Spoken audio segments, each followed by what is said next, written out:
Hi, welcome to 30 Day Booty. I'm Tamara, and today is day 30, so this is what you've been training for. So we're going to take all of the fundamentals and all of the endurance that we've been working on for the last month, and we're going to put it together into a nice long 120 repetitions of workout.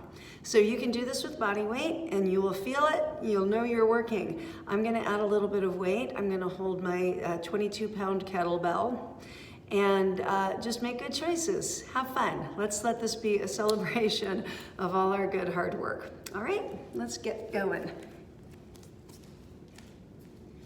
So we're going to start with our legs comfortably wide. I'm turning my toes out to 10 o'clock and 2 o'clock, thereabouts. And I'm holding my weight low for this first set because I just want to get a little bit of heat in all of the right places. So I'm doing 10 low body weight or low center of gravity squats. My knees are staying right over the center of my feet, pointing toward the pinky toe just slightly. My belly is tight, posture is strong, pushing into the floor and squeezing those glutes as I come back up.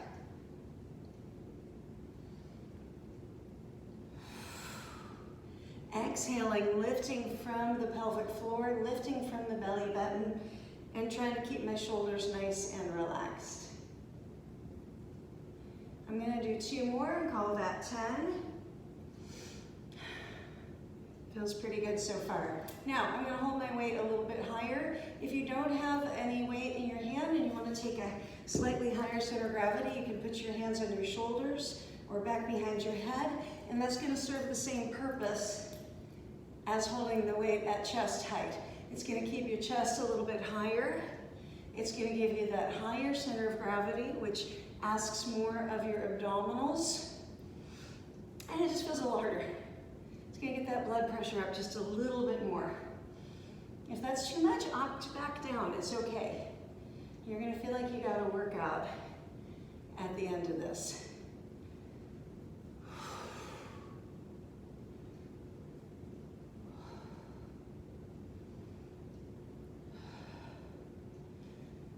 I think this is 8. There's 9. And there's 10. All right, 20 repetitions down. Our next exercise is going to be a lunge. I'm going to hold the weight in my left hand. I'm going to take my right foot forward. And remember always that a wider stance is going to feel a little easier to balance. A narrower stance, a little harder to balance. And you can always hang on if you need a little bit of help. So I'm going to turn sideways so you can see a little bit better. But I've got my chest high, and I'm just going to think about bending that back knee. As I lift up, I'm going to squeeze my inner thighs and flex that glute. Squeeze it up there. Inhale and exhale.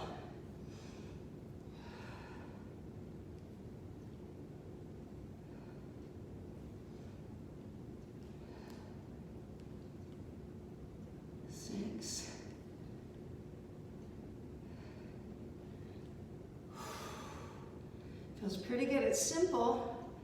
We're getting a lot of endurance today because I wanted to bring everything together. That was 10. I'm going to load that weight on my shoulder. And again, the same rules apply. If you want to take that higher center of gravity by just putting your hands on your shoulders or behind your head, you can. I'm staying on the same leg. I'm going to come down, and then I'm going to float that back leg just a little bit. If that's too much, leave that part out. If it's not too much, try and flow in and out of it so you're moving the whole time.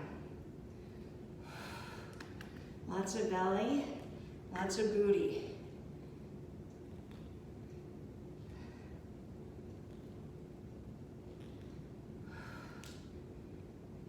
I think that's 10, but I'm going to do 2 more just in case. I'm afraid of undercutting. All right, now we're going to do the same thing on the other side. So I'm starting with the low center of gravity. I'm holding my weight in the opposite hand to the front leg. And then as I bend, I'm just thinking about bending the back leg. Front leg's going to bend anyway. If you think about bending the front leg, sometimes you end up in kind of an unstable knee situation. We don't want that. So bending the back leg keeps your heart high, keeps your posture on point, and it feels like enough work. I'm going to do 4 more, which might be 12. I'd rather overdo it than underdo it. Although I'd rather have you underdo it. So I would rather have you come back for the next one. Now I'm elevating my weight, and I'm going to bend, and then I'm going to push off that back leg. Squeeze in that cheek as I come up, and still lifting from the chest.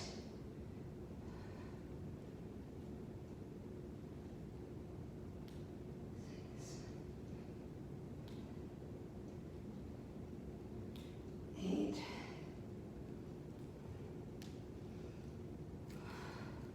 And I'm just coming back to look at you, doing my 2 extra, what I think is 2 extra. Good. Woo. I hope you felt that. Lots of stabilizing in the outer thigh, the glute medius. Passing that kettlebell to my left hand, I'm going to stand on my right leg. And I'm going to do a one-leg Romanian deadlift. So, pardon me. If I can, I'm going to float that back leg. And as long as you're getting your thumb towards your knee there, maybe just below the knee, that's plenty range of motion because it's this angle of the hip that we're looking at. That's where the work is happening.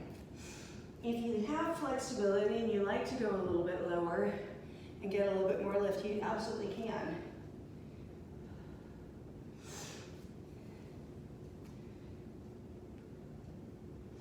I just love these. This is a classic. It's one of my favorite exercises. I love all of the stabilizing, and I just like how strong and powerful it feels in that glute.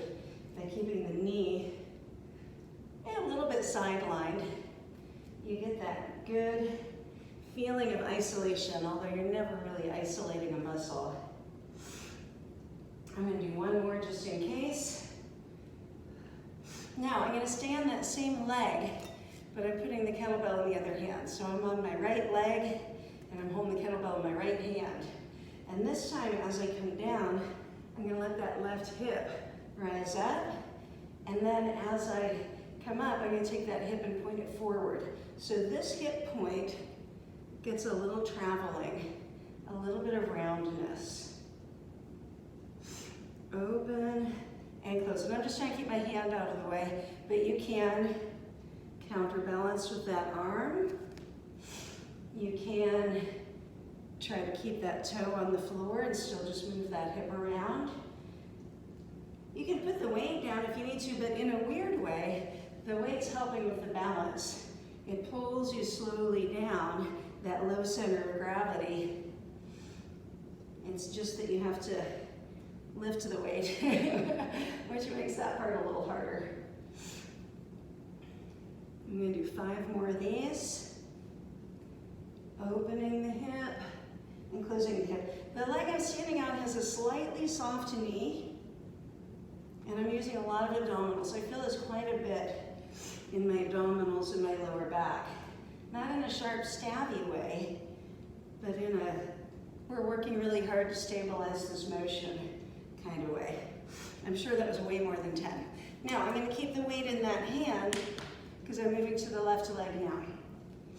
Because I'm reaching with the opposite hand, my hips stay a little bit flatter, by which I mean a little bit more table-like.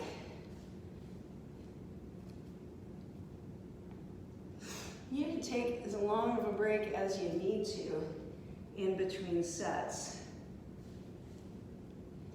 It's also okay if it feels a little hard and uncomfortable, as long as you're not feeling like you're in pain. A little bit of responsible discomfort. I'm going to trademark that phrase. That's exactly what we need, responsible discomfort. We know when we need to stop And we know when it's safe to keep going. I'm going to do 3 more. I hope you have counted to 10. If it's important to you, to do 10. That is the official assignment. Great. So now I'm going to stay on that same leg. I'm going to switch to the left hand. I'm standing on the left leg, which is really my right leg, but I'm mirroring you. This is not my most stable leg, so it feels harder. And that's a good thing. That's one of the best advantages to working asymmetrically like this, doing one-legged work, because it doesn't let the weaker side put all that workload on the stronger side. It doesn't let the stronger side compensate for the weakness. Gosh, these feel pretty great to me today. I hope you're enjoying them. I hope that you're customizing them so that they give you what you need. It doesn't need to look like what I look like, whoop, especially that one.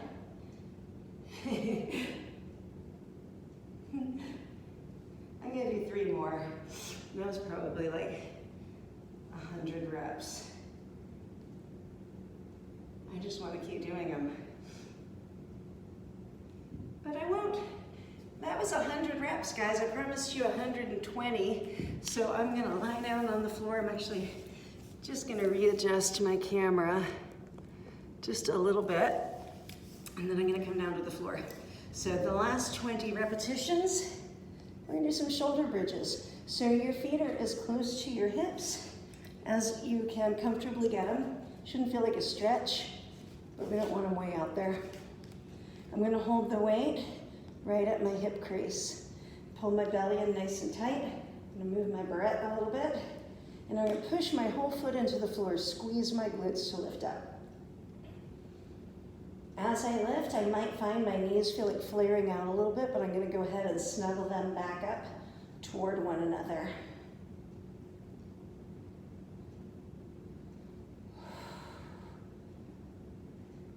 Seven. There's 8. That feels pretty good. So for the last 10, I'm just gonna hold this weight up in the air. It's gonna make the work a little bit easier by not having that weight on my pelvis. If you're doing this without weight, just lift your arms up in the air, Lion King style. And we're just gonna lift for 10. Squeeze those cheeks. Squeeze those peaches. 4, 3, 2, and 1. So that was 30 days of booty work, guys. Because we are in a 31-day month, I'm gonna give you one more bonus day tomorrow. We'll do a little bit of recovery work. It'll be easy, I'll go ahead and say that right now. It'll be easy work, it'll be recovery work, and we'll wrap up our month of buns. So I hope yours feel stronger, and thanks for participating, especially if you made it this far. And if you feel like it, stick around next month. We're gonna do 30-day abs. So we'll keep it going as long as you're watching. Thanks.